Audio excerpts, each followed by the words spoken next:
וואו, איזה יופי. נו יאללה, אתה לא עובד מספיק מהר, אנשים מחכים. אני יכול להכין את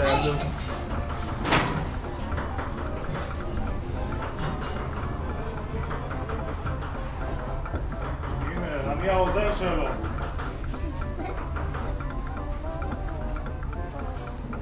כן? ויש לי גם סבא מאיר. אוקיי. אבל הוא שומר עליי. כן, הוא שומר עליך. והמשפחה שלי. הוא אבא שלי, אמא שלי. אבא שלי, אמא שלך? קוראים לו חווה. לי גם כן סבא שלי, זה סבא שלי, קוראים לו סבא מורקו. אני שמעתי. ממנו למדתי להכין בייגלה. והיה לו מאפייה באשקלון, הרבה שנים, וגם עד היום יש את המאפייה באשקלון. ואז אנחנו גרים פה, כי אמא שלנו הייתה גרה פה, אז לפני 15 שנה פתחנו פה בקריית אתא מאפייה בייגלה. יאללה, נו, אז נו, תעשה צורה אבל. אני יכול להיכנס לצלם אותו עם התנור בפנים? איזה דברים? פעם חתכתי את זה מאוד מיוחד. צריך להיזהר, אבל ניסחתי. בגלל זה אני אמרתי, אני אחתוך עם הסכין ואתה רק תעשה עם היד. שנייה, תן לי, תזיז את היד. בבקשה.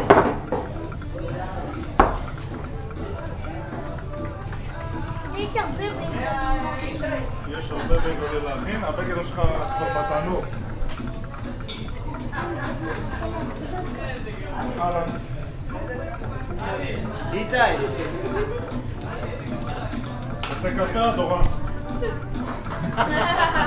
להגיד לך מה אני שותה? נו. תה? שזה מבוגרים. מבוגרים, כן, תה זה בהחלט של מבוגרים. בשביל אנשים.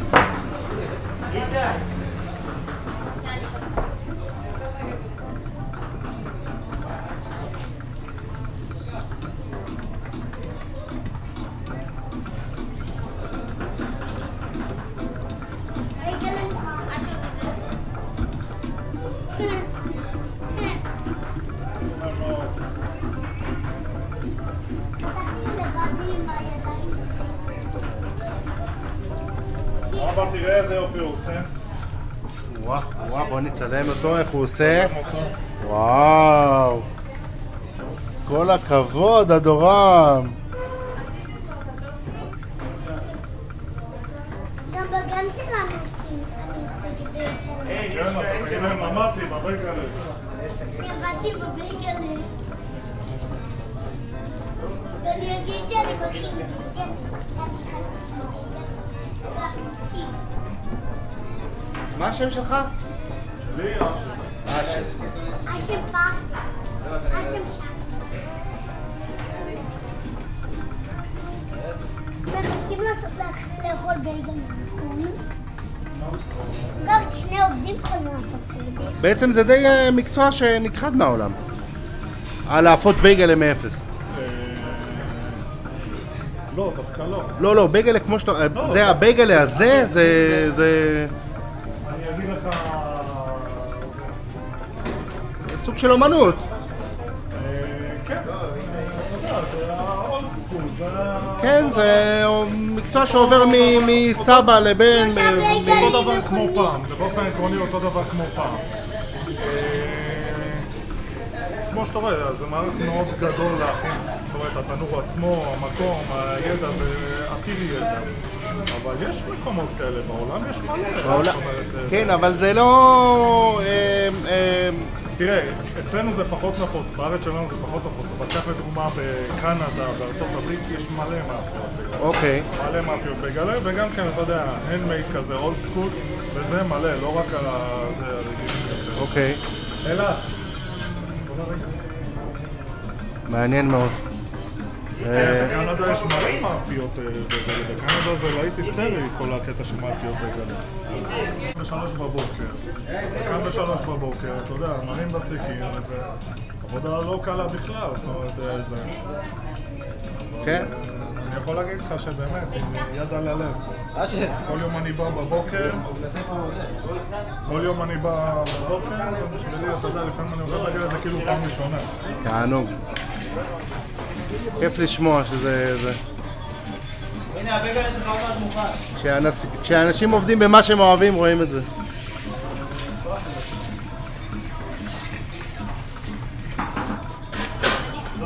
אז דיברנו בעצם על זה שהם מבשלים את הבגלה. רואים פה בצד איזושהי קערה.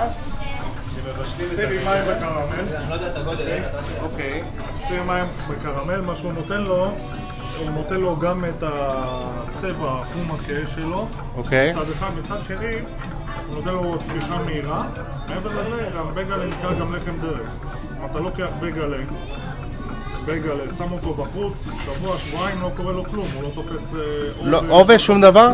אוקיי. בעצם הוא רק מתקשה טיפה, אם אתה שם אותו במרק וזה, הוא אכיל והוא טעים עדיין. וואלה. מדהים. סבא שלי מספר שאצלהם הרי, אתה יודע, ברומניה, תודה. אתה יודע, ברומניה לא היה להם להגיע ממקום למקום, אתה יודע, סוס ועגלה לקח זמן. היו לוקחים 100-200, הולכים, באים, חוזרים אחרי שבועיים. מדהים, למדתי משהו חדש.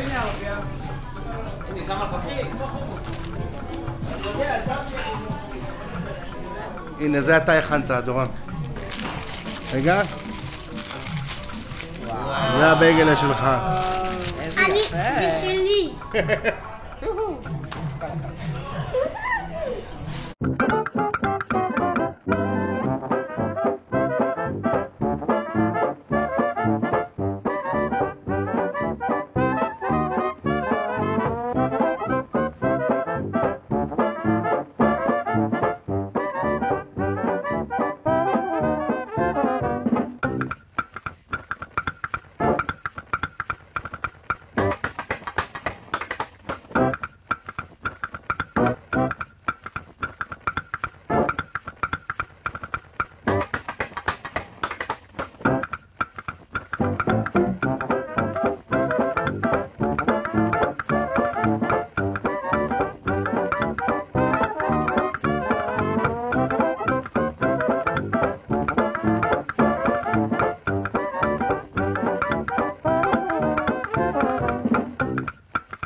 כמה מעלות התנור?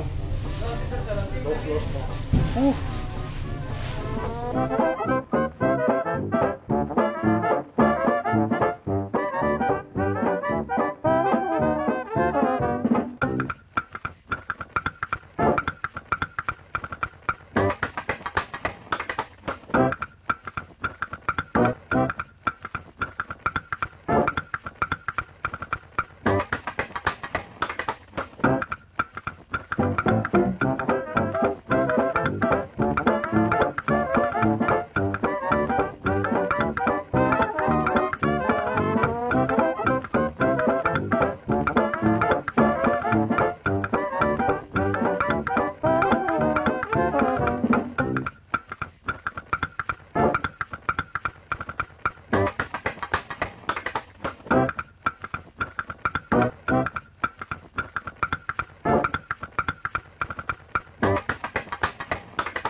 אבא במפעל או משהו כזה.